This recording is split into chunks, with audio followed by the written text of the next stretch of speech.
Hello' guys, এইবোৰ দেখিছে যে বাগানৰ মাজত আপোনাৰ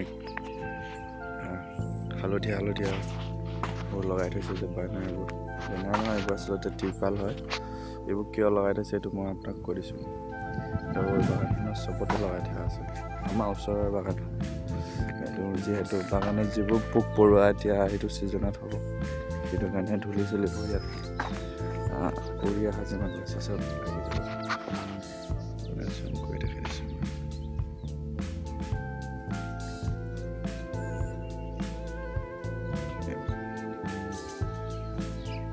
চব বনাওঁতে আছে।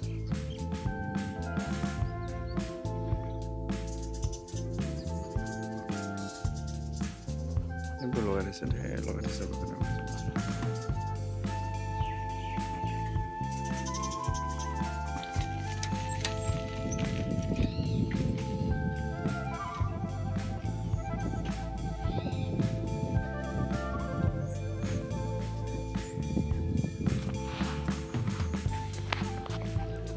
আৰু এইখন আমাৰ গাঁওখন, বাগানৰ পিছফালে যিহেতু আমাৰ ঘৰটো এইটো, আৰু এইটো ঘৰটো পাছফালে এইখন আমাৰ বাগান।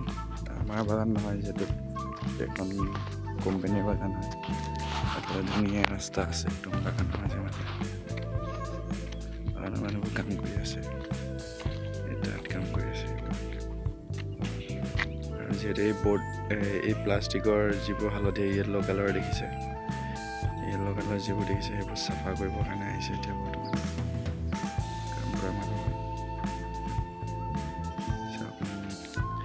বাগানৰ মাজে মাজে কিবা এটা ভাল লাগিছে, মানে এনেকৈ বাগান চাহ গছবিলাকৰ ছেফটিৰ কাৰণে এইবোৰ লগাই দিছে। আৰু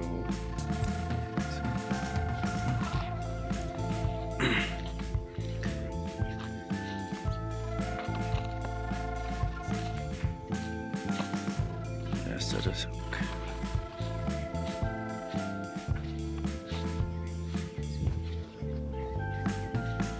কিমান ধুনীয়া পৰিৱেশ, শান্ত শিষ্ট। ৰাতিপুৱা চবফালে বতাহ, কি মজা লাগে বে ইয়াত আহি। ৰাতিপুৱা সময়ত পায় সেইডোখৰ ঠাইত। প্ৰথম ভিডিঅ' মই ইয়াৰ পৰাই ষ্টাৰ্ট কৰিছিলোঁ, যিহেতু 4 বছৰ হৈ গ'ল এখন পুলি লগোৱাৰ পৰা বনাইছিলোঁ। এতিয়া 4 বছৰ ৰানিং হৈ আছে এখন। সেইকাৰণে এতিয়া পুলিবোৰৰ মাজে মাজে এইটো লগাই দিছে, গছবোৰ ডাঙৰ হৈ গ'ল। মজা। আজিলৈ ভিডিঅ'টো ইমানতে।